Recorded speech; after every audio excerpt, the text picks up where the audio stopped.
만약 인류가 처음으로 문명을 만든 것이 아니라 남겨진 세계를 물려받았다면 어떨까요? 이 질문은 조용히, 그러나 끈질기게 우리의 밤을 찾아옵니다. 답을 요구하지 않고 다만 가능성의 문을 살짝 열어둔 채로요. 남부 메소포타미아의 새벽을 상상해 보세요. 건조한 평원이 끝없이 펼쳐지고 그 아래 깊숙이 묻힌 도시들이 침묵 속에 잠들어 있습니다. 수천 년 동안 아무도 찾지 않았던 폐허, 모래와 흙이 덮어버린 기억, 그리고 그 속에 갇힌 점토판들. 그것들은 누군가 읽어주기를, 누군가 기억해주기를 기다리고 있었습니다. 19세기 유럽의 고고학자들이 니네베의 흙먼지를 걷어냈을 때 그들은 무너진 도서관을 발견했습니다. 벽돌과 재 사이에서 수만 개의 깨진 점토판들이 쏟아져 나왔습니다. 어떤 것은 온전했고 어떤 것은 조각만 남아 있었습니다. 학자들은 그 작은 문자들을 해독하기 시작했고 곧 그들이 읽고 있는 것이 단순한 신화나 시가 아니라는 사실을 깨달았습니다. 그 중 하나가 수메르 왕 목록이었습니다. 건조하고 사무적인 문체로 쓰인 이 문서는 첫 문장부터 이상했습니다. 왕권이 하늘에서 내려왔을 때라고 그것은 말했습니다. 창조되었다는 말이 아니었습니다. 발명되었다는 표현도 아니었습니다. 내려왔다고 마치 누군가 위에서 건네준 것처럼 쓰여 있었습니다. 우리는 보통 문명이 시작을 가진다고 배웁니다. 인간이 동굴에서 나와 불을 피우고 도구를 만들고 언어를 발전시키고 결국 도시를 세웠다고요. 그것은 창조의 서사입니다. 무에서 유로, 야만에서 문명으로, 어둠에서 빛으로. 그런데 수메르인들은 그렇게 말하지 않았습니다. 그들은 왕권을, 법을, 도시를 만들었다고 주장하지 않았습니다. 그들은 그것을 물려받았다고, 계승했다고, 복원했다고 기록했습니다. 이 개념은 낯설었습니다. 왕권이 인간의 발명품이 아니라 이미 존재하던 제도처럼 서술되어 있다는 것, 마치 법률이나 도시계획, 행정체계가 누군가에 의해 설계되어 있었고 인간은 그것을 이어받아 운영하기 시작했다는 듯이요. 신화라면 영웅적 탄생 이야기가 있어야 했습니다. 위대한 왕이 나타나 혼돈을 정복하고 질서를 세우는 장면이 있어야 했습니다. 그러나 수메르 왕 목록은 그런 이야기를 하지 않았습니다. 그것은 행정문서처럼 건조하게 그저 사실을 나열했습니다. 이 문체의 의미는 무엇이었을까요?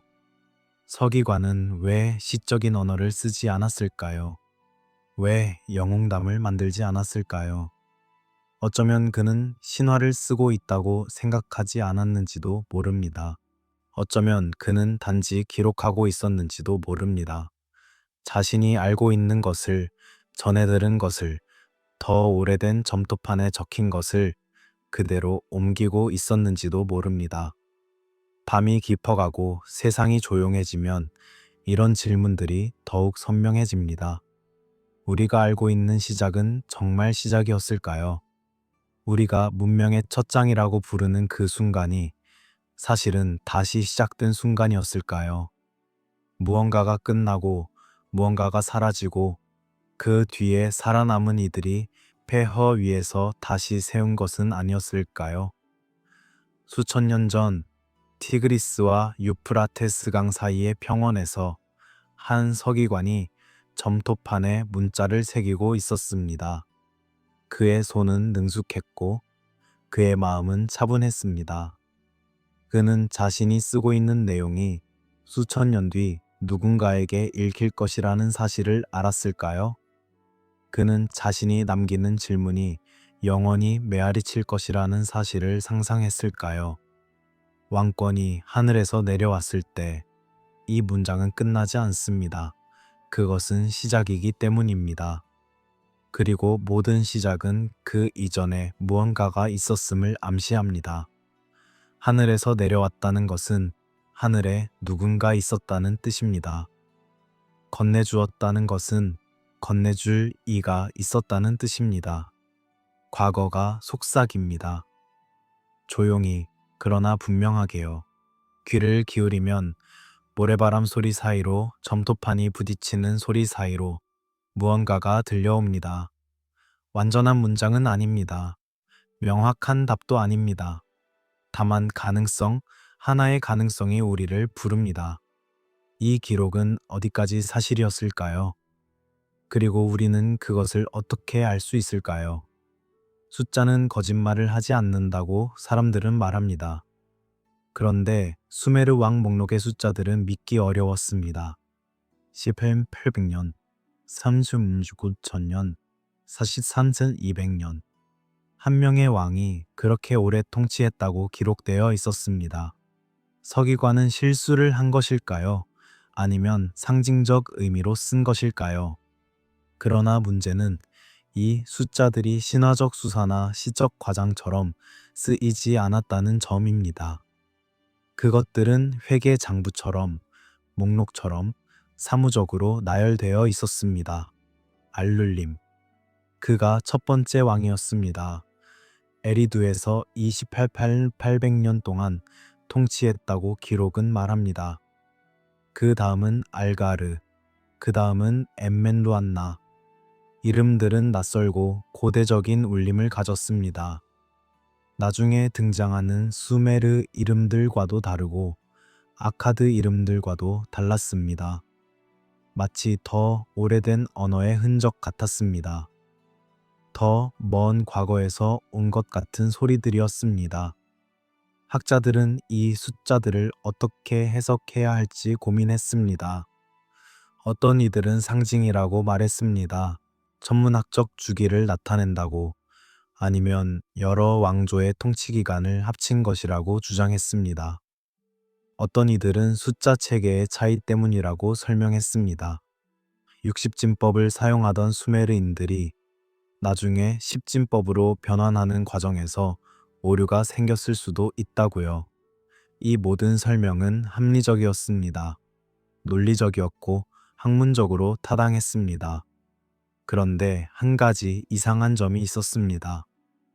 서기관은 이 숫자들을 해석하거나 설명하려 하지 않았다는 것입니다. 그는 그저 기록했습니다. 마치 그것이 당연한 사실인 것처럼, 의심할 여지가 없는 정보인 것처럼 적어 내려갔습니다. 만약 그가 신화를 쓰고 있었다면 더 극적으로 쓰지 않았을까요? 만약 상징을 표현하고 있었다면 그 의미를 암시하는 다른 문구들을 넣지 않았을까요? 그러나 왕목록은 그런 장치들을 가지고 있지 않았습니다. 그것은 마치 관료가 작성한 보고서 같았습니다. 감정 없이, 장식 없이 그저 사실을 나열하는 문서 같았습니다. 그리고 목록은 계속되었습니다. 5개의 도시, 8명의 왕, 불가능해 보이는 통치 기간들. 그러다가 갑자기 명확한 경계선이 나타났습니다. 대홍수였습니다. 홍수가 땅을 휩쓸었다. 이 한 문장 뒤로 모든 것이 달라졌습니다. 문체가 바뀌었습니다. 숫자가 바뀌었습니다. 톤이 바뀌었습니다. 홍수 이전의 기록은 우주적이고 초월적이었습니다. 마치 다른 시간의 법칙이 적용되는 세계를 묘사하는 것 같았습니다. 그러나 홍수 이후의 기록은 인간적이었습니다. 왕들은 이제 몇십 년 동안 통치했습니다. 도시들은 전쟁을 했고 동맹을 맺었고 무너졌습니다. 그것은 우리가 아는 역사처럼 보였습니다. 고고학자들은 실제로 홍수의 흔적을 발견했습니다. 여러 메소포타미아 도시의 지층에서 기원전 약 2900년경의 것으로 보이는 범람 퇴적층이 나타났습니다. 두꺼운 진흙과 모래층이 도시를 덮고 있었고 그 위에 다시 건물들이 지어져 있었습니다. 무언가가 끝났고 무언가가 다시 시작되었음을 보여주는 물리적 증거였습니다. 신화와 지층이 만나는 이 지점에서 고요한 긴장이 느껴집니다. 이야기와 사실이 겹쳐지는 순간, 상상과 증거가 교차하는 순간입니다. 우리는 무엇을 믿어야 할까요? 숫자들이 과장이라고 치부하고 넘어가야 할까요? 아니면 그 뒤에 우리가 아직 이해하지 못하는 무언가가 있다고 생각해야 할까요? 대홍수는 많은 문화권에 등장합니다. 수메르뿐만 아니라 바빌로니아, 히브리, 그리스, 인도, 중국에도 대홍수 이야기가 있습니다. 그러나 수메르 버전은 독특했습니다. 거기에는 도덕적 심판이 없었습니다. 신이 인간의 죄를 벌하기 위해 홍수를 보냈다는 이야기가 아니었습니다. 오히려 그것은 행정적 결정처럼 보였습니다. 인구가 너무 많아졌고 소음이 너무 컸고 그래서 조정이 필요했다는 식이었습니다. 물이 빠진 뒤 남은 것은 폐허와 기억뿐이었습니다. 그리고 살아남은 이들은 다시 세우기 시작했습니다. 그러나 그들은 새로운 것을 만들지 않았습니다. 그들은 복원했습니다. 옛날 그대로, 원래 그랬던 대로 기억하는 한 정확하게. 수메르 문명은 이렇게 시작했습니다. 아니, 다시 시작했습니다. 무언가가 끝났고 무언가가 사라졌다는 감각. 이것이 수메르 기록 전체를 관통하는 정서입니다. 상실의 감각, 불완전함의 인식, 그리고 과거를 향한 깊은 향수. 그들은 스스로를 최초라고 부르지 않았습니다. 그들은 스스로를 계승자라고 생각했습니다. 밤이 더 깊어갑니다. 어둠 속에서 숫자들이 떠다닙니다. 28,800, 36,000전, 40,200. 믿을 수 없는 숫자들, 그러나 지워지지 않는 숫자들. 그것들은 우리에게 무언가를 말하려 합니다. 정확히 무엇인지는 모르겠지만 무언가를 계속 속삭입니다. 그리고 홍수 이후 세계는 달라졌습니다. 더 작아졌고, 더 조용해졌고, 더 인간적이 되었습니다. 그러나 기억은 남아 있었습니다. 더 큰 시간의 기억, 더 긴 통치의 기억, 하늘에서 왕권이 내려왔던 시간의 기억이요. 우르크가 나타났을 때 그것은 실험이 아니었습니다. 초보적인 시도도 아니었고 서투른 첫걸음도 아니었습니다. 그것은 완성된 도시였습니다. 거대한 성벽이 도시를 둘러싸고 있었고 그 성벽은 정밀하게 방위에 맞춰 배치되어 있었습니다. 건물들은 체계적으로 조직되어 있었고 거리들은 계획에 따라 뻗어 있었습니다. 관료 제도가 작동하고 있었고 신전들이 하늘을 향해 솟아 있었습니다. 고고학자들이 기대했던 것은 점진적 발전의 흔적이었습니다. 작은 마을에서 시작해서 천천히 커지는 과정, 단순한 건물에서 복잡한 건축으로 발전하는 단계들, 시행착오의 흔적들이 있어야 했습니다. 그러나 우르크는 그런 과정을 보여주지 않았습니다. 마치 누군가 완벽한 청사진을 가지고 있었던 것처럼 처음부터 완성된 형태로 나타났습니다. 문자 체계도 마찬가지였습니다. 서령 문자의 초기 형태는 이미 놀라울 정도로 정교했습니다. 그것은 단순히 물건을 세거나 거래를 기록하는 수준을 넘어서 있었습니다.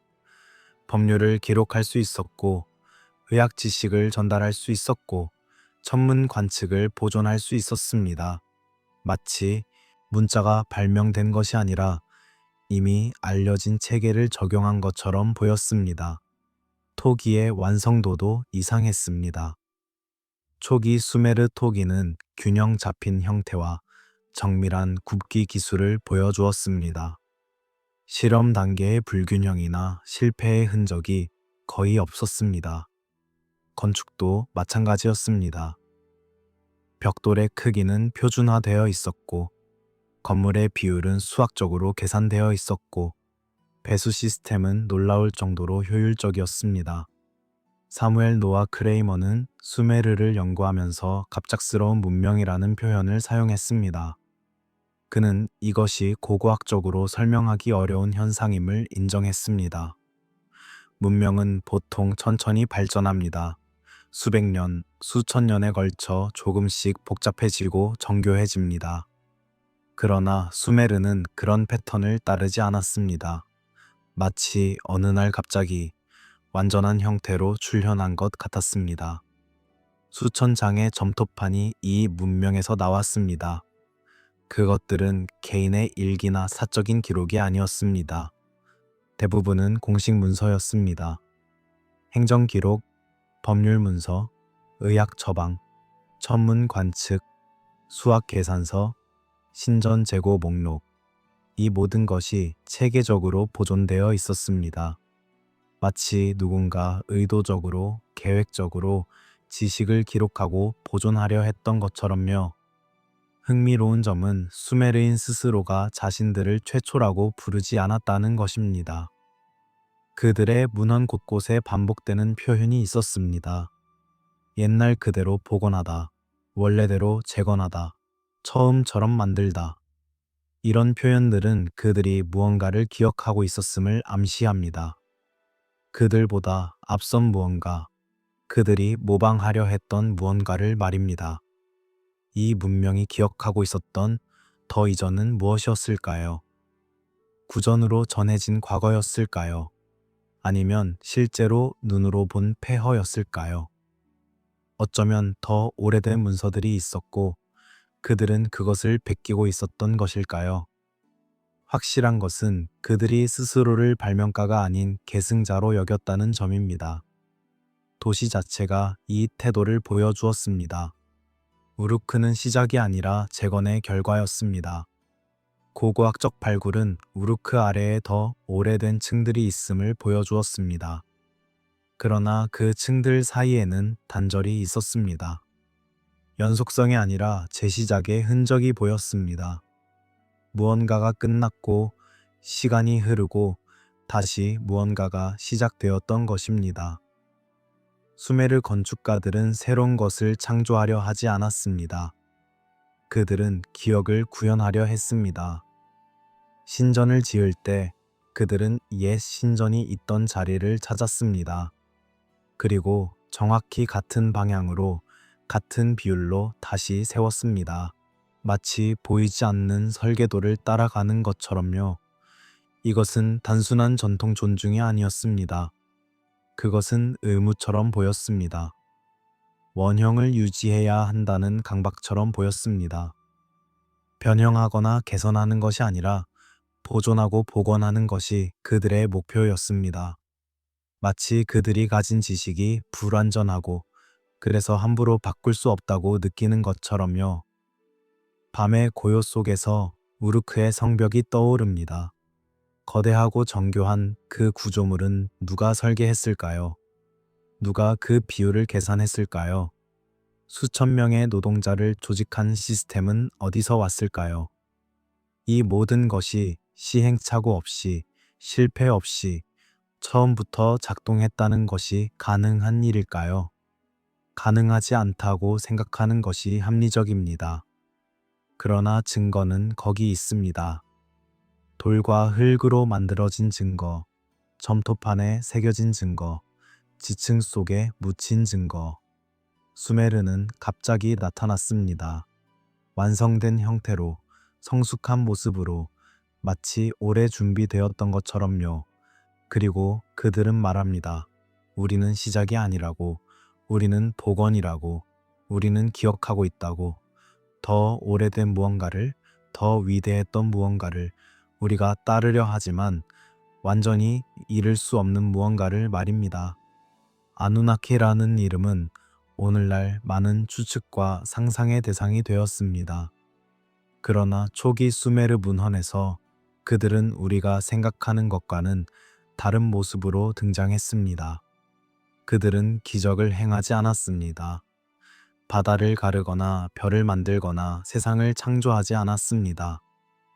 그들이 한 일은 훨씬 더 실무적이었습니다. 자원을 분배했습니다. 달력을 제정했습니다. 법률을 판결했습니다. 수로 분쟁을 중재했습니다.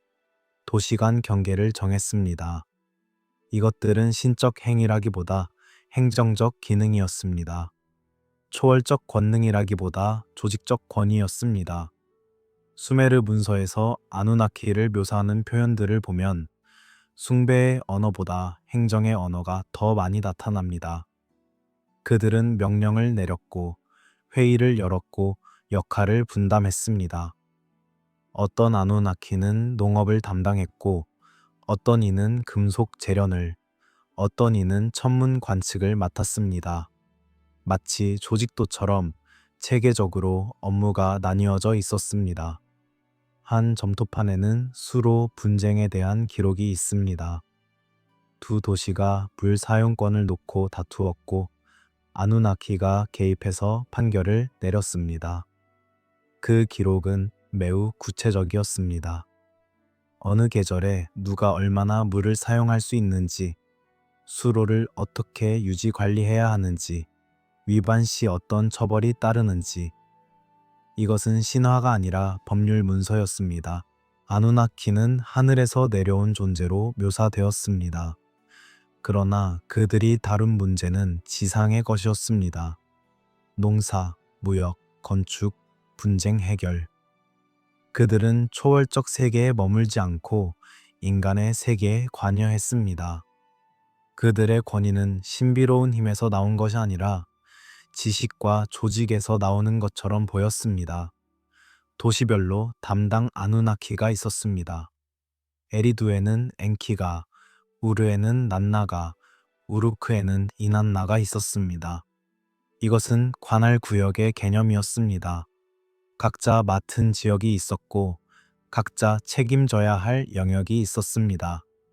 신이라면 모든 곳에 동시에 존재할 수 있어야 하지 않을까요? 그러나 아누나키는 그렇지 않았습니다. 그들은 위치가 있었고 역할이 정해져 있었고 한계가 있었습니다. 엔키는 특히 흥미로운 존재였습니다. 그는 지혜의 신으로 알려져 있지만 초기 문헌에서 그의 역할은 더 구체적이었습니다. 그는 기술자였고 설계자였고 문제 해결사였습니다. 물 관리 시스템을 만들었고 도시 계획을 세웠고 인간에게 농업과 건축을 가르쳤습니다.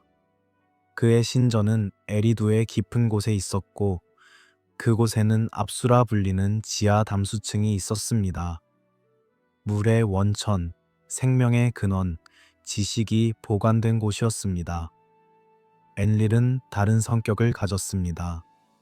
그는 권위의 상징이었고 명령의 근원이었습니다. 그의 말은 법이 되었고 그의 결정은 최종적이었습니다. 그러나 그 역시 전능하지 않았습니다. 그는 다른 아누나키와 협의했고 때로는 의견 충돌이 있었고 설득하고 설득당했습니다. 신이라기보다 위원회의 의장 같았습니다. 이난나는 더욱 인간적이었습니다. 그녀는 감정이 있었고 욕망이 있었고 실수를 했습니다. 사랑에 빠지고 질투하고 복수를 꾀했습니다.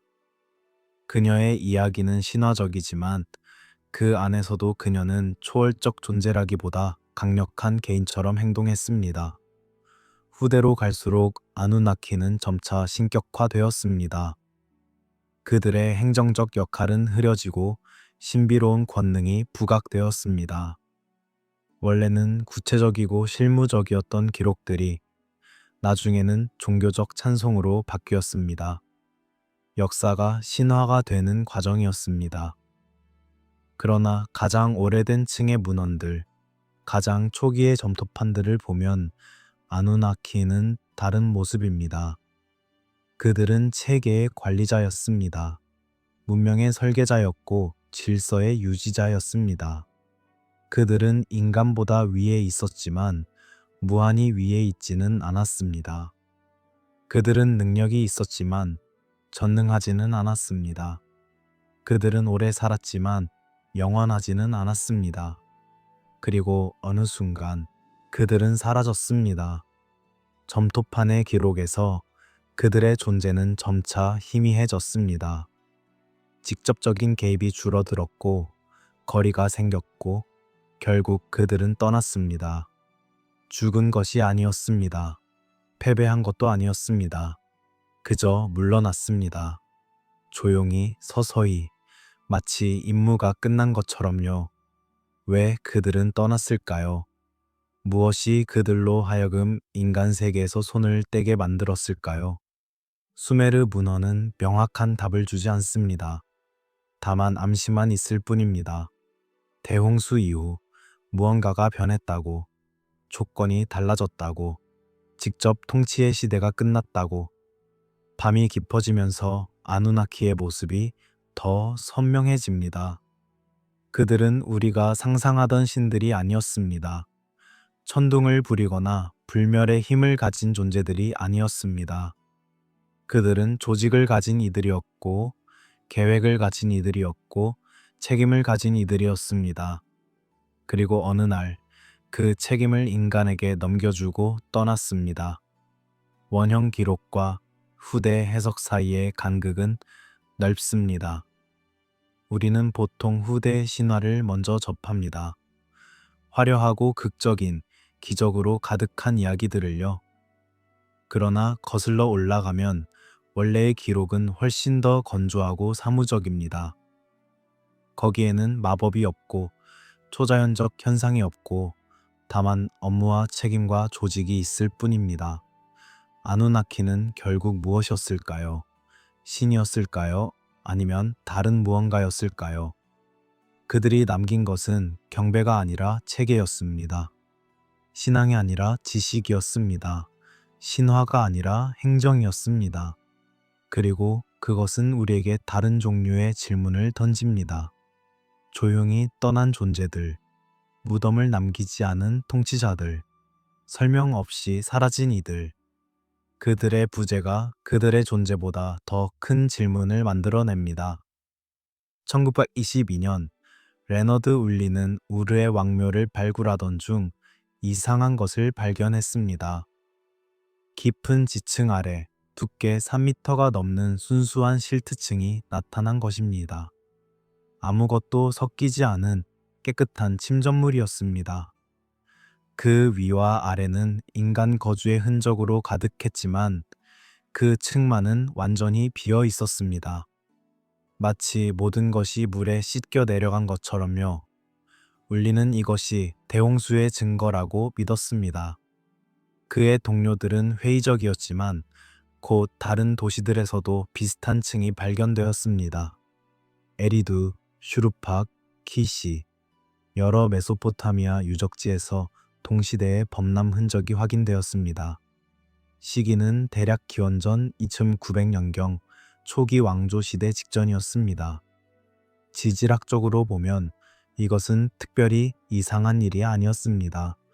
티그리스와 유프라테스 강은 주기적으로 범람했고 때로는 대규모 홍수가 발생했습니다. 그러나 수메르인들에게 이 홍수는 단순한 자연재해가 아니었습니다. 그것은 경계선이었습니다. 이전과 이후를 나누는 명확한 구분점이었습니다. 수메르의 홍수 서사는 다른 문화의 홍수 이야기와 달랐습니다. 거기에는 도덕적 심판이 없었습니다. 인간의 죄악 때문에 신이 분노해서 홍수를 보냈다는 이야기가 아니었습니다. 대신 매우 실용적인 이유가 제시되었습니다. 인구가 너무 많아졌습니다. 소음이 너무 커졌습니다. 지구가 항해하듯 신음했습니다. 그래서 조정이 필요했습니다. 엔릴이 홍수를 제안했습니다. 그러나 그것은 분노의 폭발이 아니었습니다. 그것은 결정이었습니다. 차갑고 계산된 행정적 결정이었습니다. 아누나키 평의회가 모여서 논의했고 결론에 도달했습니다. 인구를 줄여야 한다고, 재설정이 필요하다고. 엔키는 반대했습니다. 그는 인간을 아꼈습니다. 그가 직접 만들었거나 적어도 형성에 관여한 존재들이었으니까요. 그는 지우트수드라라는 한 인간에게 비밀리에 경고했습니다. 방주를 만들라고, 생명을 보존하라고, 홍수를 견뎌내라고 말했습니다. 방주 제작 지시는 놀라울 정도로 구체적이었습니다. 크기, 재료, 구조, 방수 처리 방법. 이것은 상징적 서사가 아니었습니다. 마치 설계도처럼, 기술 문서처럼 정밀하게 기록되어 있었습니다. 몇 큐빗의 길이, 몇 층의 높이, 어떤 나무를 사용할 것인지, 역청을 어떻게 바를 것인지. 홍수가 왔습니다. 7일 7야 동안 비가 내렸고 강이 범람했고 땅이 물에 잠겼습니다. 도시들이 사라졌고 사람들이 사라졌고 문명이 사라졌습니다. 그리고 물이 빠졌을 때 세계는 조용했습니다. 너무나 조용했습니다. 지우트수드라는 방주에서 나왔습니다. 그는 재물을 바쳤고 아누나키가 나타났습니다. 그러나 그들은 생존자를 축복하지 않았습니다. 대신 조건을 제시했습니다. 새로운 계약이었습니다. 인간의 수명이 제한되었습니다. 더 이상 수백 년을 살 수 없게 되었습니다. 100년 정도, 많아야 120년이 한계가 되었습니다. 아누나키와 인간 사이에 거리가 생겼습니다. 직접적 접촉이 줄어들었고 중재자가 필요해졌습니다. 왕과 제사장이 그 역할을 맡았습니다. 왕권이 다시 내려왔습니다. 그러나 이번에는 달랐습니다. 왕은 아누나키가 아니었습니다. 왕은 인간이었습니다. 수명이 정해진 한계가 있는 죽을 수밖에 없는 존재였습니다. 왕은 더 이상 28,800년 동안 통치하지 않았습니다. 그는 몇십 년 통치했고 죽었고 다른 왕이 뒤를 이었습니다. 대홍수는 세계의 끝이 아니었습니다. 그것은 통치의 끝이었습니다. 직접 통치의 시대가 끝나고 위임 통치의 시대가 시작되었습니다. 아누나키는 물러났고 인간이 앞으로 나왔습니다. 그러나 인간은 혼자가 아니었습니다. 그들에게는 기억이 있었고 지식이 있었고 청사진이 있었습니다. 수메르 왕 목록은 홍수 이유를 이렇게 기록합니다. 홍수가 지나간 뒤 왕권이 다시 하늘에서 내려왔다. 키시에서 통치가 시작되었다. 그리고 왕들의 이름이 나열됩니다. 가우르, 굴라니둡, 주크앙립. 그들의 통치 기간은 합리적입니다. 20년, 30년, 15년. 이것은 우리가 아는 역사입니다. 그러나 텍스트의 톤은 바뀌었습니다. 홍수 이전의 기록에는 경외가 있었습니다. 거대한 시간, 불가해한 존재들, 우주적 질서. 그러나 홍수 이후의 기록은 인간적입니다. 전쟁, 동맹, 배신, 건설, 파괴. 인간의 시간이 시작된 것입니다. 질서가 바뀌는 순간에 침묵이 느껴집니다. 무언가 돌이킬 수 없이 변했다는 감각. 회복할 수 없는 무언가가 사라졌다는 인식. 수메르인들은 이것을 알고 있었습니다. 그들의 문헌 전체에 이 상실감이 배어 있습니다. 홍수는 처벌이 아니었습니다. 그것은 재조정이었고 재설정이었고 새로운 단계로의 전환이었습니다. 아누나키는 인간이 스스로 서야 할 때라고 판단했습니다. 더 이상 직접 관리할 수 없다고 혹은 해서는 안 된다고 결정했습니다. 그래서 거리를 두었고 단계적으로 물러났고 결국 사라졌습니다. 물이 빠진 뒤의 세계는 조용했습니다. 살아남은 이들은 주위를 둘러보았습니다. 폐허가 보였고 침묵이 들렸고 앞으로 나아가야 한다는 사실이 분명했습니다. 그들은 재건하기 시작했습니다. 도시를, 신전을, 체계를. 그러나 그들은 새로운 것을 만들지 않았습니다. 그들은 기억하는 것을 복원했습니다. 밤의 깊은 곳에서 홍수의 소리가 들리는 것 같습니다. 물이 밀려오는 소리, 무너지는 소리, 그리고 그 뒤에 침묵. 새로운 세계가 시작되는 고요한 순간, 인간이 혼자 서게 된 순간의 적막함, 에리두의 신전은 16번 재건되었습니다. 정확히 같은 자리에서, 정확히 같은 방향으로, 정확히 같은 비율로. 고고학자들이 지층을 파내려가면서 발견한 것은 16개의 층이었습니다. 각 층마다 신전이 있었고, 각 신전은 이전 신전의 폐허 위에 세워져 있었습니다. 놀라운 것은 일관성이었습니다. 수백 년, 어쩌면 1000년 이상의 시간에 걸쳐 신전은 항상 같은 형태를 유지했습니다. 개선이 없었습니다. 확장이 없었습니다. 새로운 디자인이 도입되지 않았습니다. 마치 원형이 신성한 것처럼, 변경할 수 없는 것처럼 각 세대는 정확히 같은 건물을 다시 지었습니다. 이것은 단순한 보수주의가 아니었습니다. 이것은 의도였습니다. 계획된 복원이었습니다.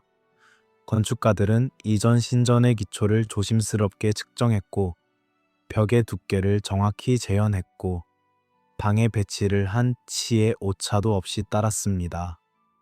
그들은 개선하려 하지 않았습니다. 그들은 유지하려 했습니다. 지구라트는 이 태도의 정점이었습니다. 하늘로 솟은 계단식 구조물, 땅과 하늘을 연결하는 상징. 그러나 그것은 단순한 상징 이상이었습니다. 지구라트는 정밀하게 계산되어 있었습니다. 방위는 천문학적으로 정렬되어 있었고, 비율은 수학적으로 완벽했고, 각도는 의미를 가지고 있었습니다. 우르의 대지구라트를 보면 그 기하학적 완성도에 놀라게 됩니다. 각 층의 높이, 기단의 넓이, 계단의 개수, 모든 것이 서로 조화롭게 비율을 이루고 있습니다. 이것을 설계한 사람은 수학자였고, 천문학자였고, 공학자였습니다. 그러나 수메르인들은 이것을 자신들의 발명이라고 주장하지 않았습니다. 네부카드네자르 2세는 수천 년 후 바빌론을 재건하면서 비문을 남겼습니다. 나는 옛날 그대로 복원했다. 원래의 기초를 찾아내어 원래의 설계를 따라 원래의 모습으로 다시 세웠다. 그의 자부심은 창조에 있지 않았습니다. 그의 자부심은 정확한 복원에 있었습니다. 도시 전체가 기억의 지도였습니다. 거리는 계획되어 있었고, 건물은 특정 위치에 있어야 했고, 신전은 정해진 방향을 향해야 했습니다. 이것은 무작위로 발전한 도시가 아니었습니다. 이것은 설계된 도시였습니다. 그리고 각 세대는 그 설계를 유지하려 애썼습니다. 건축은 창조가 아닌 암기였습니다. 건축가는 예술가가 아니라 필사자였습니다. 그는 보이지 않는 원본을 따라 쓰고 있었습니다. 실수하지 않으려 조심하면서, 빠뜨리지 않으려 집중하면서, 완벽하게 재현하려 애쓰면서요. 잃어버린 청사진을 더듬는 손길이 느껴집니다. 수메르 건축가는 확신에 차서 새로운 것을 설계하지 않았습니다. 그는 조심스럽게 옛것을 복원했습니다. 왜냐하면 그 옛것이 더 나았다고, 더 정확했다고, 더 완벽했다고 믿었기 때문입니다. 인간은 설계자가 아닌 관리자였습니다. 문명은 인간이 발명한 것이 아니라 인간에게 맡겨진 것이었습니다. 그들의 임무는 혁신이 아니라 보존이었습니다. 진보가 아니라 유지였습니다. 새로운 것을 만드는 것이 아니라 옛 것을 지키는 것이었습니다. 이 태도는 현대적 감각과 충돌합니다. 우리는 발전을 믿습니다. 개선을 추구합니다. 새로운 것이 오래된 것보다 낫다고 가정합니다. 그러나 수메르인은 반대로 생각했습니다. 그들에게 오래된 것이 더 나았습니다. 원형이 복사본보다 우월했습니다. 과거가 미래보다 빛났습니다. 문명이 스스로를 낮추는 방식이 여기 있습니다. 위대함을 주장하지 않고 첫 번째라고 선언하지 않고 대신 겸손하게 고백하는 것. 우리는 따르고 있다고, 우리는 기억하고 있다고, 우리는 보존하려 애쓰고 있다고. 에리두의 16개 층을 생각해 보세요. 16번의 재건, 16번의 노력, 16번의 같은 결정.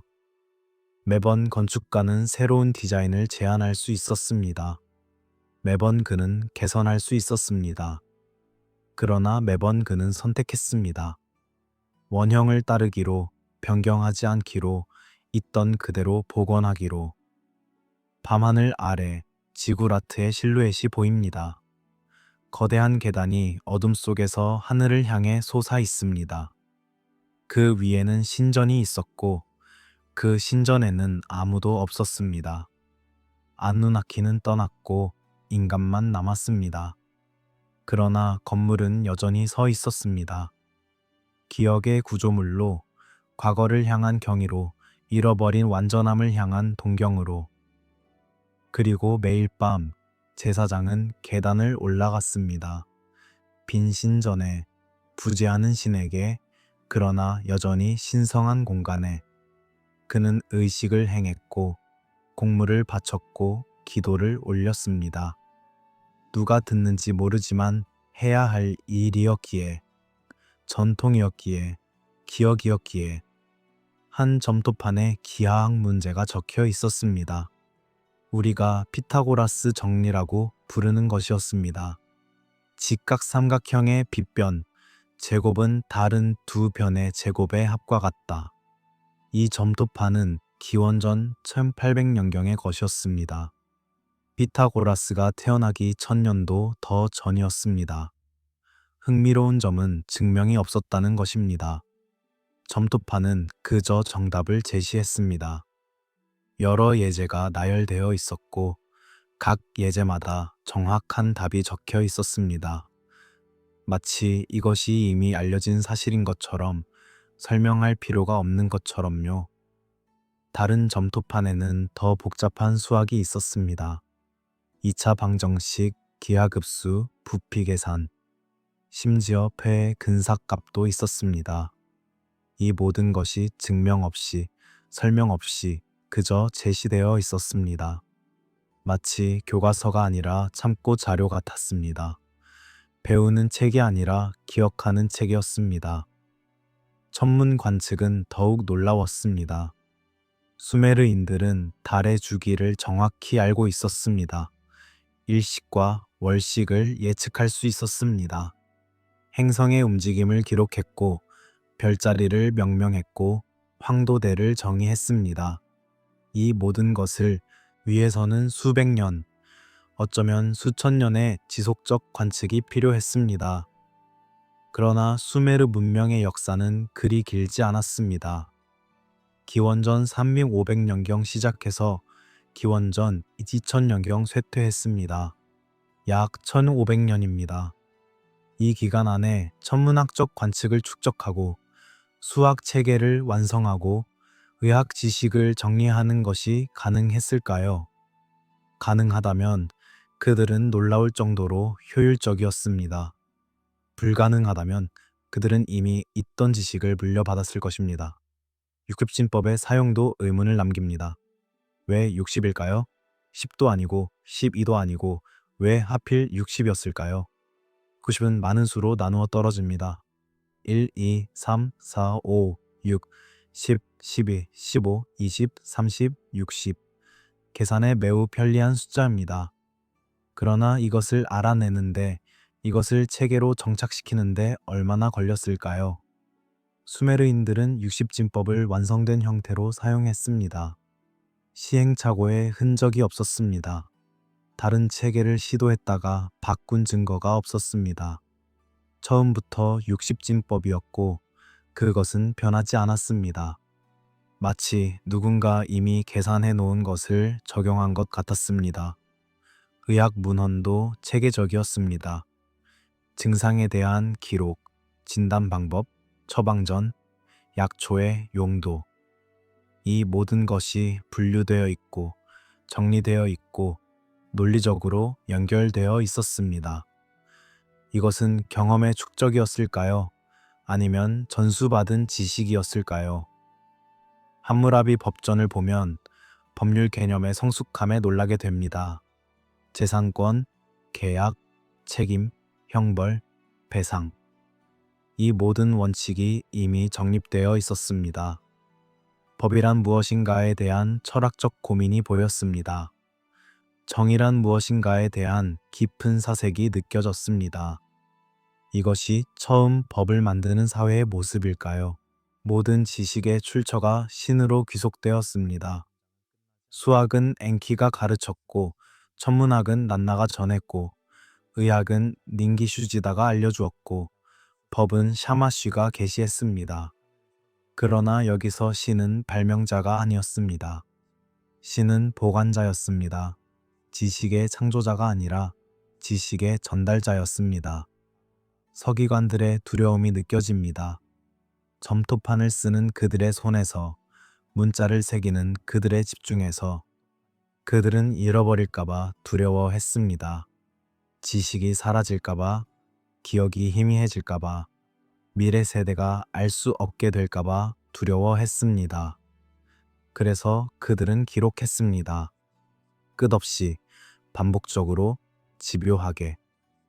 같은 텍스트를 여러 번 복사했고, 같은 공식을 여러 점토판에 적었고, 같은 지식을 다른 표현으로 남겼습니다. 중복을 두려워하지 않았습니다. 오히려 중복이 안전망이었습니다. 니네베의 도서관에는 3만 개가 넘는 점토판이 있었습니다. 아슈르바니팔 왕이 모은 것이었습니다. 그는 제국을 통치했지만 그의 가장 큰 자부심은 정복이 아니라 이 도서관이었습니다. 그는 서문에 이렇게 썼습니다.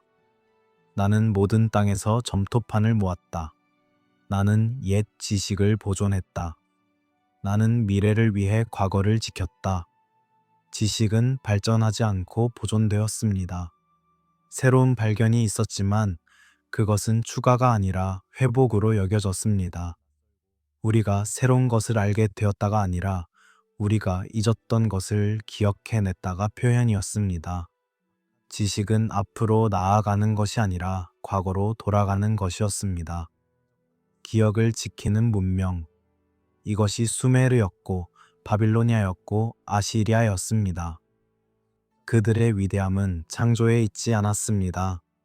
그들의 위대함은 보존에 있었습니다.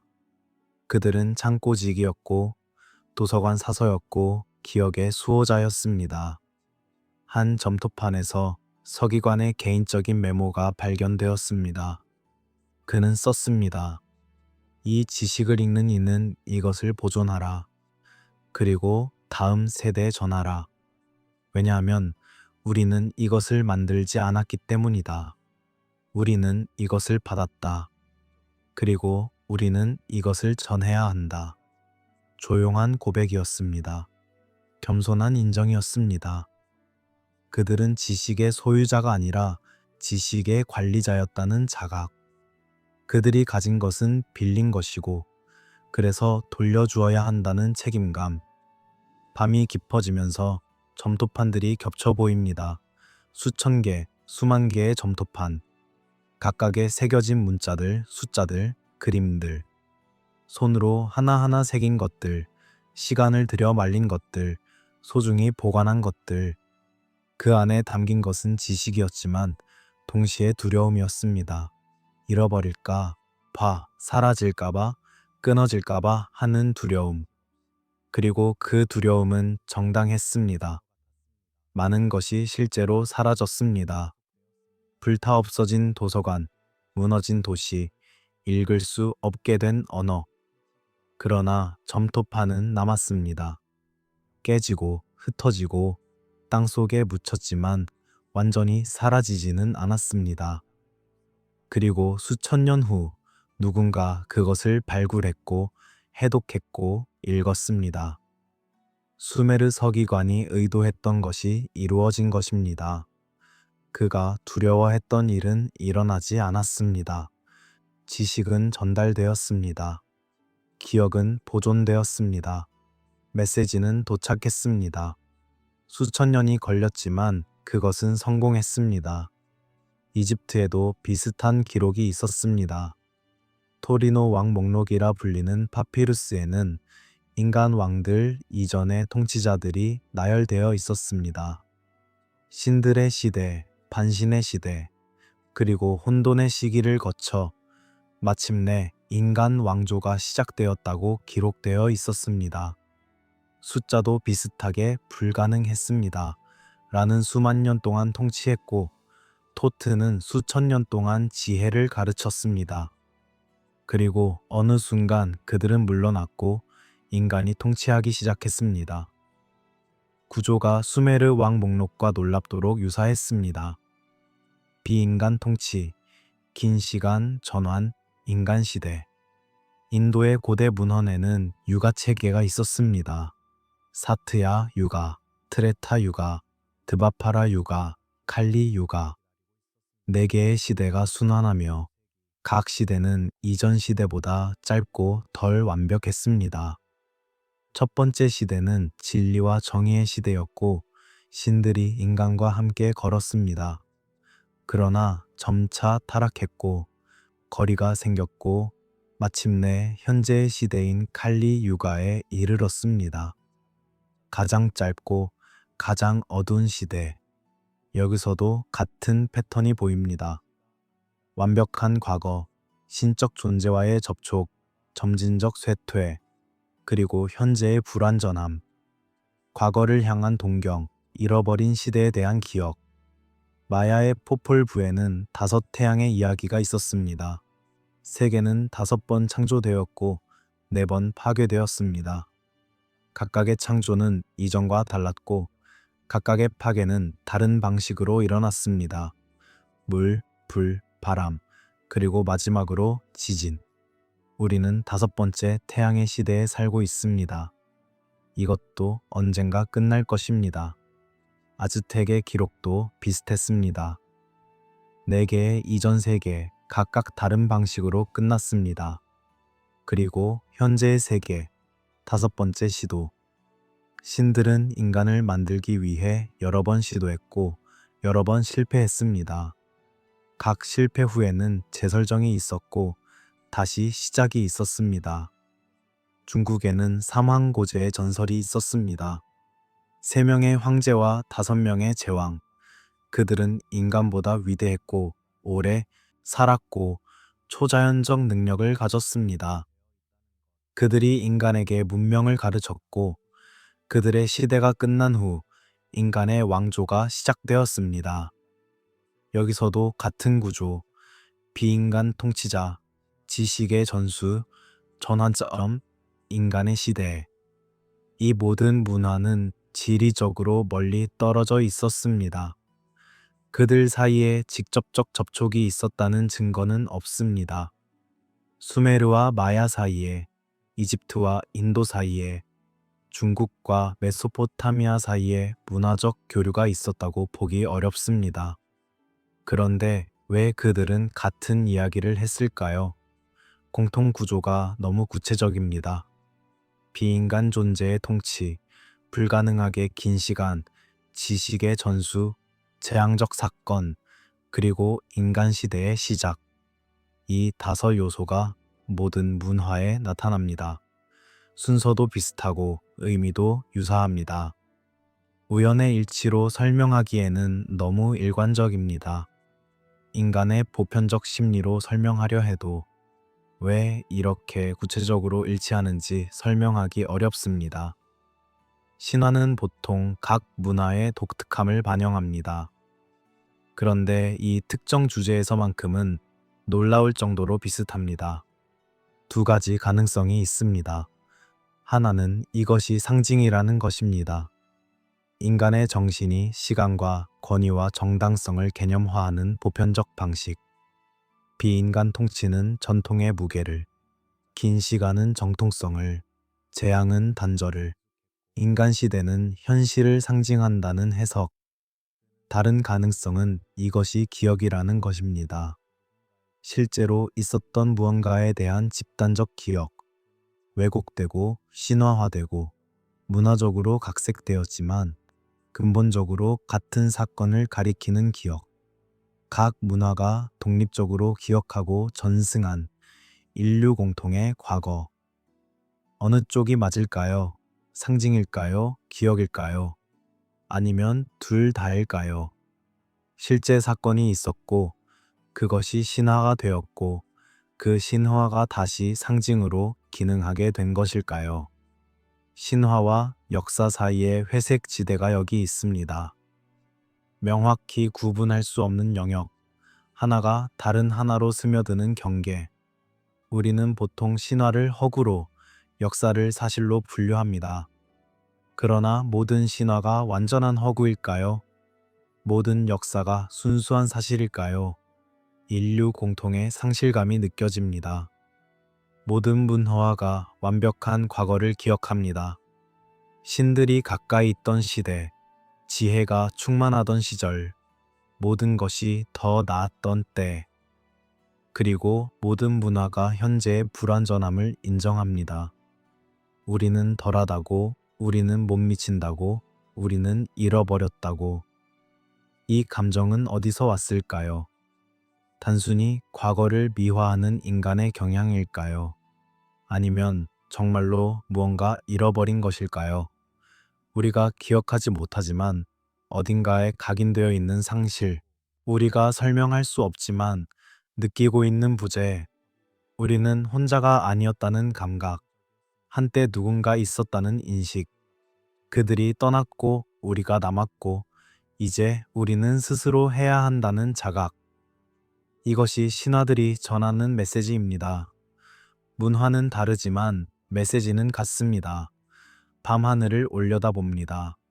별들은 같습니다. 수메르인이 보던 별, 마야인이 보던 별, 이집트인이 보던 별. 같은 별들이 다른 이름으로 불렸지만 같은 패턴을 만들었습니다. 그리고 모든 문화가 그 별들을 기록했고 그 움직임을 추적했고 그 의미를 해석했습니다. 왜 그들은 모두 하늘을 보았을까요? 왜 별이 중요했을까요? 단순한 호기심 이상의 무언가가 있었습니다. 답을 찾는 것, 연결을 유지하는 것, 혹은 누군가를 기억하는 것. 하늘에서 왔고 하늘로 돌아간 누군가를.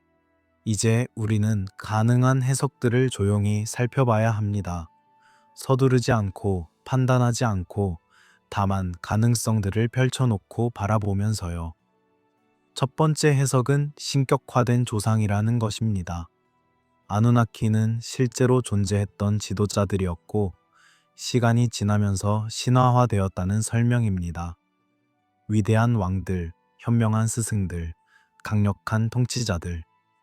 그들의 업적이 과장되고 그들의 수명이 늘어나고 결국 그들이 신이 되었다는 것입니다. 이것은 합리적인 설명입니다. 우리는 역사에서 이런 과정을 봅니다. 영웅이 전설이 되고 전설이 신화가 되는 과정.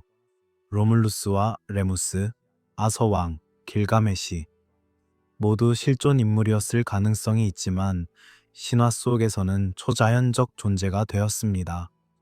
그러나 이 해석에 한계가 있습니다. 신격화는 보통 한 명 혹은 몇 명의 개인에게 일어납니다.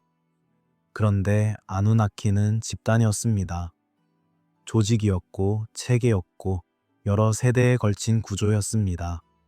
한두 명의 영웅을 신격화하는 것과 전체 행정체계를 신화화하는 것은 다른 현상입니다. 두 번째 해석은 잃어버린 엘리트라는 것입니다.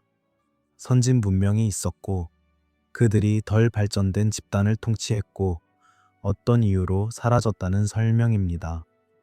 홍수든 전쟁이든 다른 재앙이든 지배의 계층이 소멸하고 피지배의 계층만 남았습니다.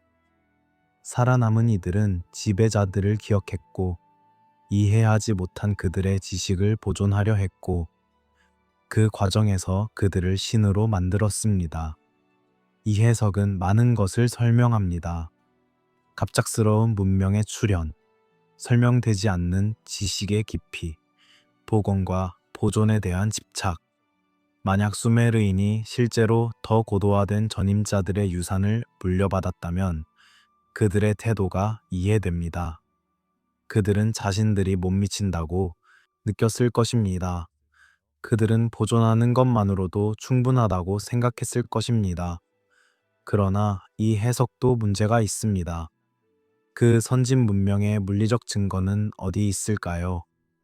더 오래되고 더 발전된 유적이 발견되어야 하는데 그런 것은 없습니다. 수메르 이전의 수메르보다 발전된 문명의 흔적은 고고학적으로 확인되지 않습니다. 세 번째 해석은 상징적 개념이라는 것입니다. 아누나키는 실제 존재가 아니라 추상적 개념을 의인화한 것이라는 설명입니다.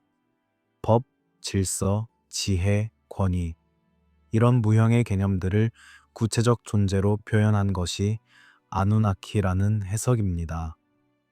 고대인들은 추상을 다루는데 능숙하지 않았다고 가정하는 이 해석은 그들이 개념을 인격화해서 이해했다고 설명합니다. 정이라는 추상보다 샤마쉬라는 신이 더 이해하기 쉬웠을 것입니다. 지혜라는 개념보다 엔키라는 인물이 더 구체적이었을 것입니다. 그러나 이 해석은 텍스트의 구체성을 설명하지 못합니다. 아누나키는 추상적으로 행동하지 않았습니다. 그들은 매우 구체적인 일을 했습니다. 수로를 만들고 회의를 열고 결정을 내리고 때로는 실수를 했습니다. 이것은 의인화된 개념이 보이는 행동이 아닙니다. 죽지 않고 사라지는 존재들이라는 특징이 흥미롭습니다. 아누나키의 죽음에 대한 기록은 거의 없습니다. 그들은 영원히 살았거나 혹은 단순히 떠났습니다. 무덤도 없고 장례의식도 없고 애도도 없습니다. 그저 어느 순간부터 언급이 줄어들고 거리가 생기고 결국 사라집니다. 무덤이 없는 통치자들, 이것은 의미심장합니다. 고대 사회에서 통치자의 무덤은 가장 중요한 기념물이었습니다. 피라미드, 왕묘 등 권력의 상징이자 영생의 증거였습니다. 그런데 아누나키의 무덤은 없습니다. 왜일까요? 기록은 남았지만 설명은 없습니다. 수메르 서기관은 아누나키에 대해 많이 썼습니다. 그들이 무엇을 했는지, 어디에 있었는지, 무엇을 결정했는지, 그러나 그들이 무엇인지는 설명하지 않았습니다. 마치 그것이 너무 당연해서 설명할 필요가 없는 것처럼요. 혹은 수메르인조차 이미 모른 차에 기록했을지도 모릅니다. 그들이 쓰고 있는 것은 더 오래된 텍스트를 복사한 것이었을 수 있습니다. 그들도 완전히 이해하지 못하면서 그러나 중요하다고 믿으면서 충실히 옮겨 적었을 수 있습니다. 확신 대신 보존을 택한 태도가 여기서 다시 나타납니다. 이해하지 못해도 기록하는 것, 설명할 수 없어도 전하는 것, 이것이 고대 서기관의 지혜였습니다. 그들은 자신들의 무지를 인정했고 그래서 함부로 해석하지 않았습니다. 대신 원본을 최대한 정확히 보존하려 했습니다. 정답을 남기지 않는 역사. 아누나키에 대한 최종적 설명은 없습니다. 명확한 정의도 확실한 증거도 없습니다. 다만 기록들이 있고 암시들이 있고 가능성들이 있을 뿐입니다. 어쩌면 이것이 의도된 것일지도 모릅니다. 어쩌면 질문으로 남겨두는 것이 답보다 중요할지도 모릅니다. 질문 자체를 유산으로 남김. 이것이 수메르가 우리에게 준 선물일 수 있습니다. 확답이 아니라 탐구, 결론이 아니라 과정. 그들은 우리에게 믿으라고 강요하지 않았습니다. 그들은 그저 기록을 남겼고 우리가 스스로 생각하게 했습니다. 침묵의 무게가 느껴집니다. 말하지 않음으로써 더 많이 말하는 것, 설명하지 않음으로써 더 깊이 암시하는 것, 아누나키는 설명되지 않은 채로 더 신비롭고 해석되지 않은 채로 더 의미심장합니다. 결론을 미루는 지혜. 고대인들이 가졌던 그러나 현대에 잃어버린 지혜. 모든 것을 즉시 설명하려 하지 않는 것. 신비를 신비로 남겨두는 것. 침묵을 존중하는 것. 어쩌면 우리도 그들처럼 해야 할지 모릅니다. 성급한 결론 대신 조용한 숙고를, 확답 대신 열린 질문을. 밤은 질문을 좋아합니다. 어둠 속에서 질문은 더 크게 울립니다. 그리고 답이 없어도 괜찮습니다. 질문만으로도 충분히 의미 있습니다. 아누나키가 누구였는지 우리는 확실히 모릅니다. 하지만 그들이 무언가를 남겼다는 것은 압니다. 지식을, 체계를, 그리고 질문을. 만약 우리가 창조자가 아니라 상속자라면 모든 것이 달라집니다. 우리의 위치가, 우리의 책임이, 우리의 자부심이 달라집니다. 우리는 더 이상 모든 것을 발명한 종족이 아닙니다. 우리는 물려받은 것을 관리하는 종족입니다. 고대인의 태도에서 배우는 겸손이 여기 있습니다. 수메르인은 자신들을 위대하다고 선언하지 않았습니다. 그들은 스스로를 계승자라고, 보존자라고, 따르는 자라고 여겼습니다. 이 겸손이 역설적으로 그들을 위대하게 만들었습니다. 왜냐하면 그들은 더 큰 것에 연결되어 있었기 때문입니다. 법에 대한 존중이 그들의 문명을 관통합니다. 법은 인간이 만든 것이 아니었습니다. 법은 받은 것이었고, 지켜야 하는 것이었고, 바꿀 수 없는 것이었습니다. 통치자조차 법 위에 있지 않았습니다. 왕도 법을 따라야 했고, 신관도 법에 복종해야 했습니다. 왜냐하면 법은 그들보다 더 오래되었고, 그들보다 더 높은 곳에서 왔기 때문입니다. 도시에 대한 존중도 비슷했습니다. 도시는 단순한 거주지가 아니었습니다. 도시는 신성한 공간이었고, 설계된 질서였고, 보존해야 할 유산이었습니다. 그래서 그들은 같은 자리에, 같은 방향으로, 같은 비율로 계속 재건했습니다. 새로운 것을 만드는 것보다 옛 것을 유지하는 것이 더 중요했습니다. 시간에 대한 태도도 독특했습니다. 시간은 앞으로 나아가는 것이 아니었습니다. 시간은 순환하는 것이었고, 과거로 돌아가는 것이었습니다. 미래는 새로운 것이 아니라 과거의 반복이었습니다. 그래서 그들은 미래를 예측하기 위해 과거를 공부했습니다. 앞을 보기 위해 뒤를 돌아봤습니다.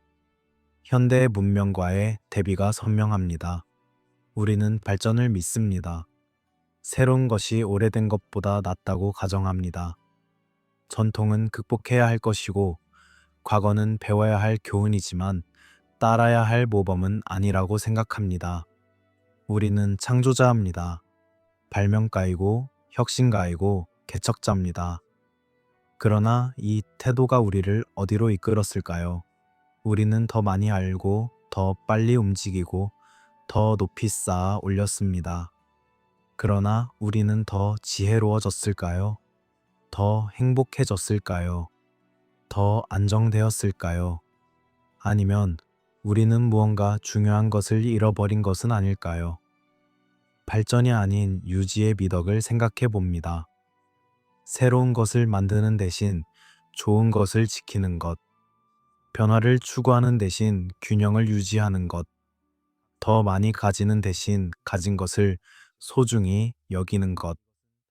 고대인들이 알았던 이 지혜를 우리는 원시적이라고 치부했습니다. 그러나 그것이 정말 원시적이었을까요? 아니면 우리가 아직 이르지 못한 성숙함이었을까요? 기억이 사라질 때 문명도 사라진다는 것을 역사는 보여줍니다.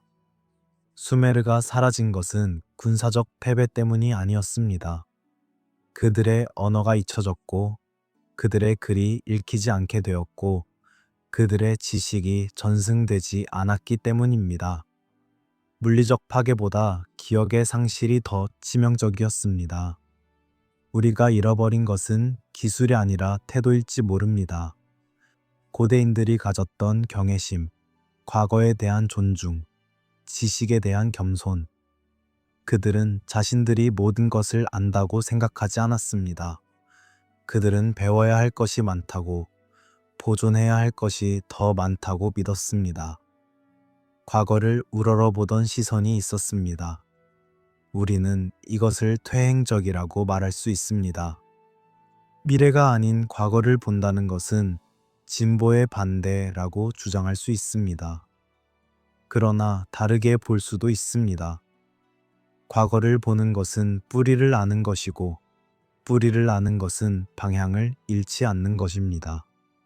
나무는 위로 자라지만 뿌리는 깊이 내립니다. 과거는 그 뿌리입니다.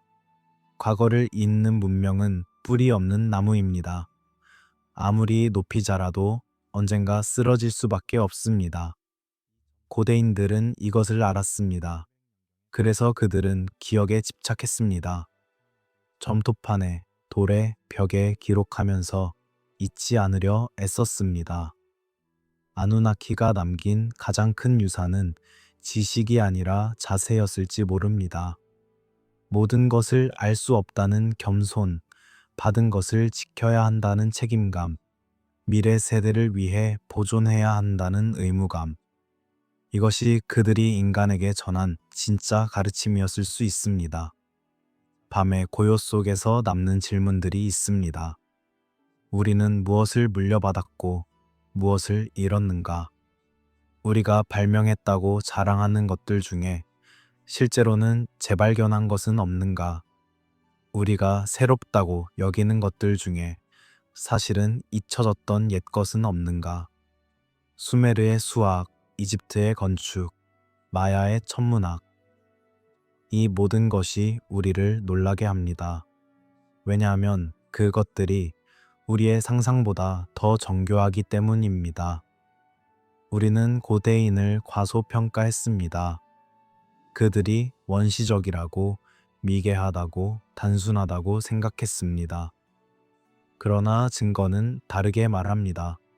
어쩌면 문명은 직선이 아니라 순환일지 모릅니다. 앞으로만 나아가는 것이 아니라 오르고 내리는 것. 고대인들이 믿었던 육아 사이클, 5태양의 교체, 왕조의 흥망. 이것은 단순한 신화가 아니라 관찰이었을 수 있습니다.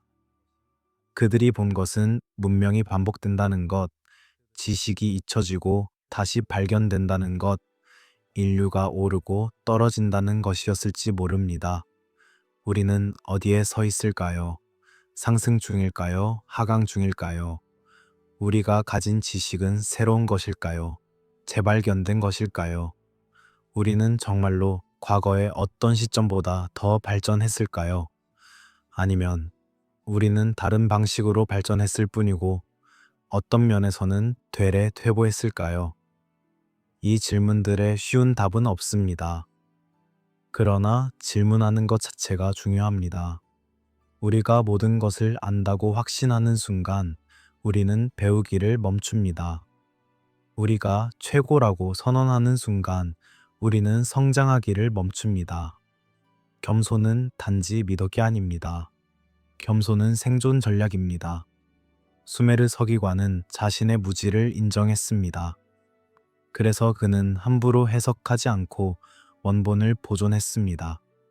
이집트 건축가는 자신이 원형보다 못하다고 생각했습니다. 그래서 그는 정확히 복원하려 애썼습니다. 이것은 자기 비하가 아니었습니다. 이것은 지혜였습니다. 우리도 같은 지혜가 필요할지 모릅니다. 우리가 모든 것의 정점이라는 오만을 버리고 우리도 긴 사슬의 한 고리일 뿐이라는 겸손을 받아들이는 것. 우리 이전에 누군가 있었고 우리 이후에도 누군가 있을 것이라는 인식. 우리의 임무는 창조하는 것만이 아니라 보존하는 것이기도 하다는 자각. 아누나키가 떠난 후 인간은 혼자가 되었습니다. 그러나 완전히 혼자는 아니었습니다. 기억이 있었고, 지식이 있었고, 책임이 있었습니다. 인간은 관리자가 되었습니다. 세계의, 문명의, 미래의 관리자. 이것은 작은 역할이 아닙니다. 이것은 거대한 책임입니다. 우리는 그 책임을 다하고 있을까요? 우리는 좋은 관리자일까요? 미래 세대가 우리를 돌아볼 때 그들은 무엇을 볼까요? 우리가 보존한 것을 볼까요? 아니면 우리가 파괴한 것을 볼까요? 우리가 전한 지혜를 볼까요? 아니면 우리가 잃어버린 것을 애도할까요? 밤은 깊어지고 별들은 여전히 빛납니다. 수천 년 전 수메르인이 보던 그 별들, 그들이 기록하고 연구하고 의미를 부여하던 그 별들, 별은 변하지 않았습니다. 변한 것은 그것을 보는 우리입니다. 그러나 변화 속에서도 우리는 여전히 하늘을 올려다봅니다. 여전히 질문을 던집니다. 여전히 답을 찾습니다. 어쩌면 이것이 아누나키가 우리에게 남긴 가장 큰 선물일지 모릅니다. 질문하는 능력, 경외하는 마음, 겸손한 자세. 그들은 떠났지만 그들이 심어놓은 태도는 남았습니다. 우리가 그것을 기억하는 한 그들은 완전히 사라진 것이 아닙니다. 서서히 잠으로 가라앉는 시간입니다. 질문들도 함께 가라앉습니다. 답을 얻지 못했지만 괜찮습니다. 질문이 있다는 것만으로도 충분합니다. 그것은 우리가 여전히 배우고 있다는 뜻이고, 여전히 성장하고 있다는 뜻이고, 여전히 과거와 연결되어 있다는 뜻입니다. 우리는 무엇을 물려받았고 무엇을 잃었는가? 이 질문을 가슴에 품고 우리는 내일을 맞이합니다. 새로운 날이지만 동시에 아주 오래된 날입니다. 인류가 수만 년 동안 맞이해온 그날, 해가 뜨고 별이 지는 그날, 우리는 그 연속 속에 있습니다.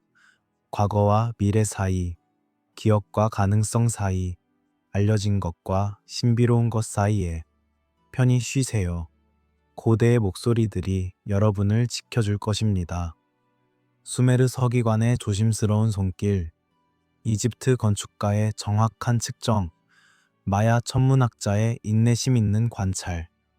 그들 모두가 우리와 함께 있습니다. 시간을 넘어, 공간을 넘어, 잊혀짐을 넘어서. 그리고 어쩌면, 아주 어쩌면 아누나키도 여전히 보고 있을지 모릅니다. 떠났지만 관심을 끊지 않고, 사라졌지만 완전히 떠나지 않고, 침묵하지만 무관심하지 않게. 그들이 남긴 세계에서 그들이 가르친 지식으로, 그들이 심어놓은 질문과 함께 인류는 계속 나아갑니다. 좋은 밤 되세요. 평화로운 꿈 꾸세요. 그리고 기억하세요. 여러분이 이 이야기를 들었다는 것, 그 자체가 연결의 한 고리라는 것을, 과거에서 현재로, 현재에서 미래로 이어지는 긴 사슬의 한 부분이라는 것을. 이 채널을 구독하시면 앞으로도 이런 조용하고 깊은 역사 이야기들을 계속 만나보실 수 있습니다. 후원을 통해 함께 해주신다면 더욱 풍성한 이야기들을, 더욱 먼 과거의 목소리들을, 더욱 깊은 신비들을 여러분께 전해드릴 수 있을 것입니다. 역사는 끝나지 않았습니다. 이야기는 계속됩니다. 그리고 여러분은 그 이야기의 일부입니다. 다음 이야기에서 다시 만나요. 그때까지 편안한 밤 보내시길. 고대의 별빛이 여러분의 꿈을 비추기를. 침묵은 갑작스럽게 찾아오지 않았습니다. 그것은 서서히, 거의 알아차릴 수 없을 정도로 조용히 깊어졌습니다. 어느 날 회의가 열리지 않았고, 어느 해의 명령이 내려오지 않았고, 어느 세대에 그들의 목소리가 들리지 않게 되었습니다. 아누나키가 떠났다는 기록은 있습니다. 그러나 그들이 떠나는 장면은 없습니다. 작별 인사도, 마지막 훈계도, 이별의 의식도 기록되지 않았습니다. 마치 천천히 희미해지는 메아리처럼 그들의 존재는 점점 약해지다가 결국 들리지 않게 되었습니다. 상상해 보세요. 어느 날 아침 신전에 올라간 제사장이 빈 빵을 발견하는 순간을, 항상 응답이 있던 자리에 침묵만 있는 순간을, 기다려도 기도해도 부르짖어도 아무 답이 없는 순간을, 그는 내려와서 무엇이라고 말했을까요?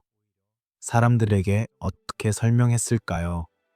처음에는 일시적이라고 생각했을 것입니다.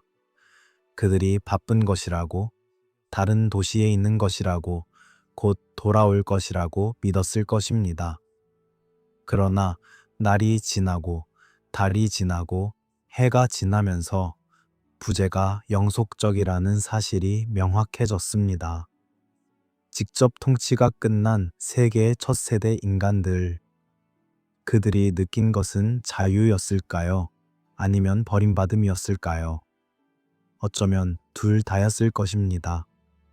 처음으로 스스로 결정할 수 있게 되었지만 동시에 스스로 결정해야만 하게 되었습니다. 선택의 자유는 곧 선택의 부담이었습니다. 문제가 생겼을 때 더 이상 물어볼 곳이 없었습니다. 두 도시가 수로를 놓고 다투었을 때 누가 판결을 내려야 했을까요? 흉년이 들었을 때 누가 배분을 결정해야 했을까요? 새로운 법이 필요할 때 누가 그것을 제정할 권한이 있었을까요? 남겨진 것들은 많았습니다. 법전이 있었고 점토판에 기록된 지침들이 있었고 건물과 도구와 체계가 있었습니다. 그러나 그것들은 이제 해석의 대상이 되었습니다. 명령이 아니라 참고 자료가 되었습니다. 절대적 진리가 아니라 논쟁의 출발점이 되었습니다. 신탁을 구하는 의식이 증가했습니다. 직접 들을 수 없다면 간접적으로라도 알아야 했습니다. 별을 읽고 내장을 살피고 꿈을 해석하고 징조를 찾았습니다. 점성술사의 지위가 높아졌고 예언자가 존경받았고 꿈 해몽가가 권력을 얻었습니다. 부재를 채우려는 시도들이었습니다. 침묵하는 신들의 뜻을 억지로라도 읽어내려는 노력들이었습니다. 제사의 의미가 변했습니다. 이전의 제사는 교류였습니다. 공물을 바치면 응답이 있었고, 기도하면 들림이 있었고, 부르면 나타남이 있었습니다. 그러나 이제 제사는 기억이 되었습니다. 응답을 기대하지 않지만 행하는 의식, 듣는 이가 없어도 올리는 기도, 만날 수 없어도 준비하는 곡물. 그럼에도 제사는 계속되었습니다. 매일 정해진 시간에 정해진 방식으로. 왜냐하면 그것이 연결을 유지하는 방법이라고 믿었기 때문입니다. 물리적 부재가 관계의 끝을 의미하지 않는다고, 침묵이 무관심을 뜻하지 않는다고 생각했기 때문입니다. 신들은 점점 하늘로 멀어졌습니다. 한때 땅을 걸었던 존재들이 이제 별 너머로 올라갔습니다. 도시의 거리를 지나던 이들이 이제 천상의 궁전에 거한다고 여겨졌습니다. 인간은 땅에 남았습니다. 무거운 발로, 짧은 생으로, 한정된 지혜로. 기록 속에서 그들의 모습이 변해갔습니다. 초기 문헌에서 아누나키는 구체적이었습니다. 이름이 있었고 역할이 있었고 때로는 실수도 했습니다. 그러나 시간이 지나면서 그들은 추상화되었습니다. 개인에서 원형으로, 관리자에서 신격으로 변모했습니다. 엔키는 더 이상 물 관리를 담당하는 이가 아니었습니다.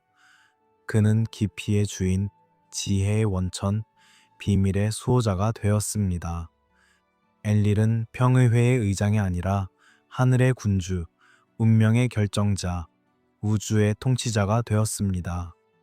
이난나는 도시의 수호자에서 사랑과 전쟁의 여신, 금성의 화신으로 승격되었습니다.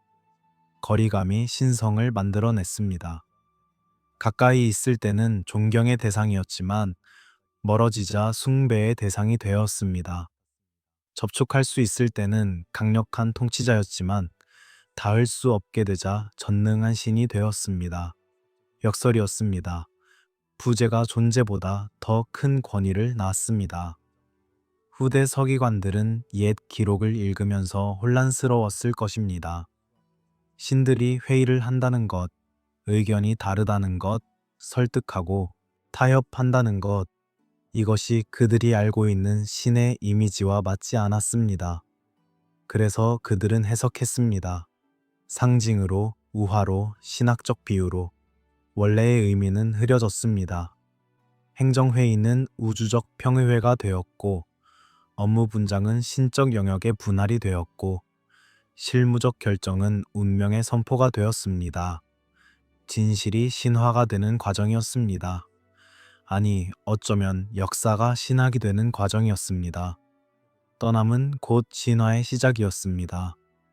그들이 있을 때는 그저 기록이었습니다. 누가 무엇을 했고 언제 어떤 결정을 내렸는지. 그러나 그들이 떠나자 모든 기록이 신성한 텍스트가 되었습니다. 평범한 문장이 게시가 되었고 간단한 지침이 불변의 진리가 되었습니다. 밤마다 제사장은 빈 신전에 올라갔습니다. 곡물을 바쳤고 향을 피웠고 기도를 외웠습니다. 응답은 없었지만 그는 계속했습니다. 의무였기 때문에, 전통이었기 때문에, 그리고 어쩌면 희망 때문에. 언젠가 어느 날 그들이 돌아올지도 모른다는 희미한 희망. 도시의 사람들은 그를 올려다 보았습니다. 높은 지구라트 위, 별빛 아래 홀로 서 있는 작은 형상. 그는 인간과 신 사이의 마지막 연결고리였습니다. 그가 의식을 계속하는 한 관계는 완전히 끊어지지 않았습니다. 그가 기도하는 한 대화는 아직 끝나지 않았습니다. 그러나 그도 알고 있었습니다. 아무도 듣지 않는다는 것을, 아무도 응답하지 않는다는 것을. 그럼에도 그는 멈추지 않았습니다. 왜냐하면 멈추는 것은 인정하는 것이기 때문입니다. 정말로 끝났다는 것을, 정말로 혼자라는 것을, 정말로 버려졌다는 것을. 세대가 바뀌면서 기억도 바뀌었습니다. 직접 본 사람들이 죽었고, 전에 들은 사람들이 나이 들었고, 이야기로만 아는 사람들이 자라났습니다. 각 세대마다 조금씩 달라졌습니다. 세부가 흐려지고, 감정이 더해지고, 의미가 재해석되었습니다. 100년 후 아누나키를 직접 본 사람은 없었습니다. 200년 후 그들을 본 사람에게서 직접 들은 사람도 없었습니다. 300년 후 그들은 완전히 전설이 되었습니다. 그러나 전설이 되었다고 해서 덜 실제적인 것은 아니었습니다. 오히려 더 강력해졌습니다. 더 완벽해졌습니다. 더 절대적이 되었습니다. 침묵 속에서 인간은 스스로 말하기 시작했습니다. 더 이상 듣지 않고 스스로 결정했습니다. 더 이상 물어보지 않고 스스로 해석했습니다. 이것이 독립이었을까요? 아니면 고독이었을까요? 성숙이었을까요? 아니면 포기였을까요? 어쩌면 둘 다였을 것입니다. 인간은 잘하고 있었지만 동시에 혼자가 되고 있었습니다. 강해지고 있었지만 동시에 길을 잃고 있었습니다. 자유로워지고 있었지만 동시에 방향을 잃고 있었습니다. 그리고 밤은 계속 깊어졌습니다. 별들은 여전히 빛났지만 이제 그 빛은 메시지를 담고 있지 않았습니다. 하늘은 여전히 넓었지만 이제 그곳은 비어 있었습니다. 세계는 여전히 돌아갔지만 이제 그것은 스스로 돌아가야 했습니다. 떠난 이후의 세계, 그것은 조용했습니다. 너무나 조용했습니다. 그리고 그 침묵 속에서 인간은 처음으로 자신의 목소리를 들었습니다. 약하고 불확실하고 떨리는 목소리를. 그러나 그것은 자신의 목소리였습니다. 더 이상 직접 명령이 내려오지 않는 세계. 이것은 자유였지만 동시에 위기였습니다. 무엇이 옳은지 확신할 수 없게 되었습니다. 무엇이 정당한지 증명할 수 없게 되었습니다. 권위의 원천이 사라진 것입니다. 법은 남아 있었습니다. 점토판에 새겨진 조항들, 돌에 새겨진 규칙들. 그러나 그것들은 해석을 필요로 했습니다. 이 법이 이 상황에 적용되는가? 이 규칙이 이 시대에도 유효한가? 이 조항의 진짜 의미는 무엇인가? 해석하는 권력이 생겼습니다. 법을 읽을 수 있는 자, 의미를 설명할 수 있는 자, 적용을 결정할 수 있는 자. 그들이 새로운 권력을 얻었습니다. 아누나키의 뜻을 전하는 것이 아니라 아누나키의 뜻이었을 것을 해석하는 권력. 미묘하지만 결정적인 차이였습니다. 사제의 계급이 재편되었습니다. 이전에 사제는 중개자였습니다. 인간의 요청을 신에게 전하고 신의 응답을 인간에게 전했습니다. 그러나 이제 사제는 해석자가 되었습니다. 침묵을 읽고 부제를 번역하고 없음 속에서 의미를 찾아내야 했습니다. 이것은 더 어려운 일이었습니다. 명확한 메시지를 전하는 것보다 모호한 징조를 해석하는 것이 더 복잡했습니다. 그리고 더 위험했습니다. 왜냐하면 틀릴 수 있었기 때문입니다. 이전에는 신이 말했고 사제는 전했습니다. 사제가 틀렸다면 그것은 전달의 실수였습니다. 그러나 이제 사제가 말했고 그것이 신의 뜻이라고 주장되었습니다. 사제가 틀렸다면 그것은 거짓 예언이었습니다. 왕권도 변했습니다. 이전의 왕은 아누나키가 임명했습니다. 그의 정당성은 위에서 왔습니다. 그러나 이제 왕은 스스로 혹은 사람들에 의해 세워졌습니다. 정당성은 어디서 와야 했을까요? 무엇이 한 사람을 다른 사람 위에 세울 권리를 주었을까요? 신의 후계자라는 개념이 발전했습니다. 왕은 신이 떠나기 전에 임명한 마지막 계승자라고 주장되었습니다. 혹은 신의 혈통을 이어받았다고, 신의 영혼을 지녔다고, 신의 권위를 위임받았다고 선언되었습니다. 증명할 수 없는 주장이었지만 반박할 수도 없는 주장이었습니다. 신의 뜻을 읽는 기술이 중요해졌습니다. 점성술, 세점, 간잔, 꿈 해석. 이 모든 기술이 발전했고 체계화되었고 제도화되었습니다. 학교가 생겼고 교과서가 만들어졌고 전문가가 양성되었습니다. 한 점토판에는 점성술 학교의 교육과정이 기록되어 있었습니다. 3년 동안 별의 움직임을 관찰하고 2년 동안 과거 기록을 연구하고 1년 동안 해석 기술을 연마해야 했습니다. 졸업시험은 실제 예측이었고 틀리면 자격을 얻지 못했습니다.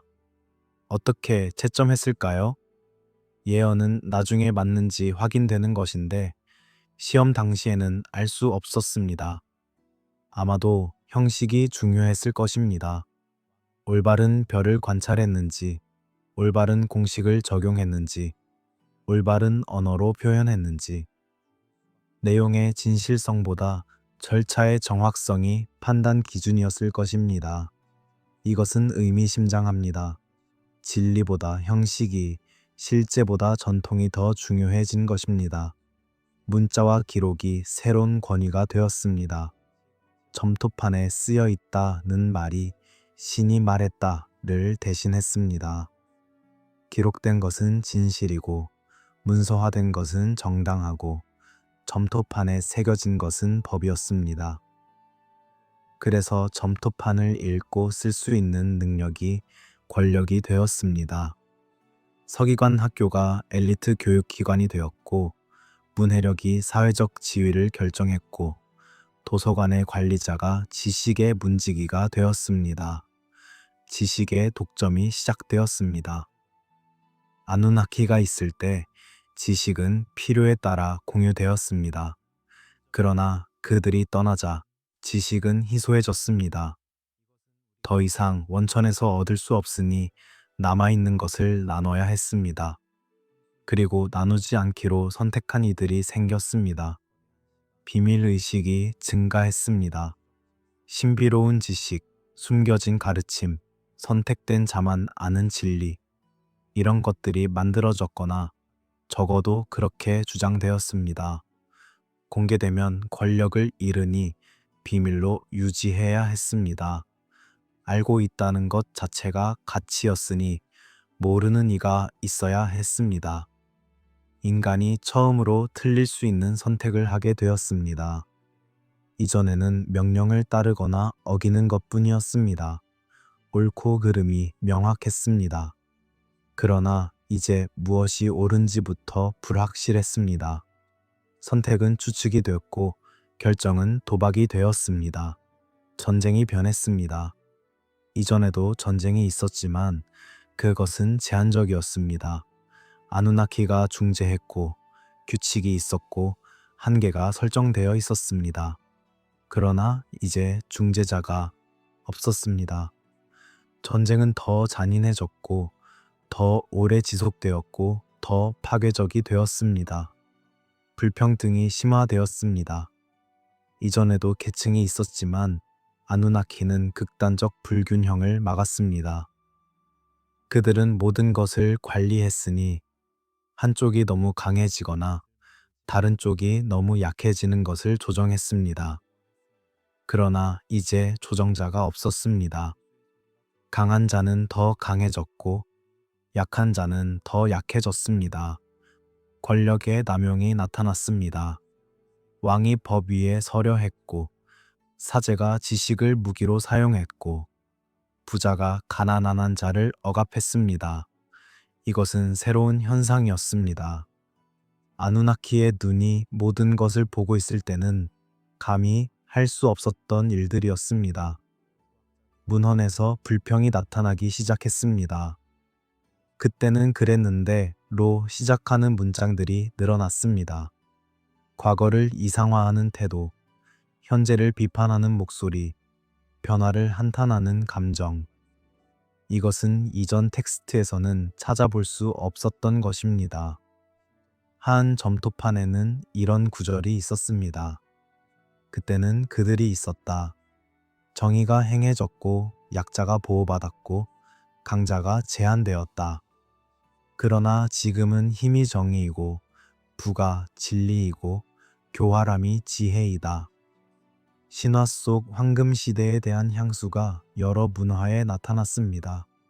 크로노스의 시대, 사트야, 유가, 아누나키의 통치. 이름은 달랐지만 내용은 비슷했습니다. 신들이 지상을 걸었고 인간과 대화했고 세상이 질서 정연했던 시절, 풍요로웠고 공정했고 평화로웠던 때, 이것은 단순한 향수병이 아니었습니다. 이것은 현재에 대한 비판이었습니다. 간접적이지만 명확한, 조심스럽지만 강력한 비판. 지금이 잘못되었다고 직접 말할 수 없으니 과거가 더 나았다고 말하는 것입니다. 그때는 그들이 있었다는 말이 반복되었습니다. 재판에서 불리를 목격할 때, 시장에서 부정을 볼 때, 궁전에서 부패를 느낄 때, 사람들은 속삭였습니다.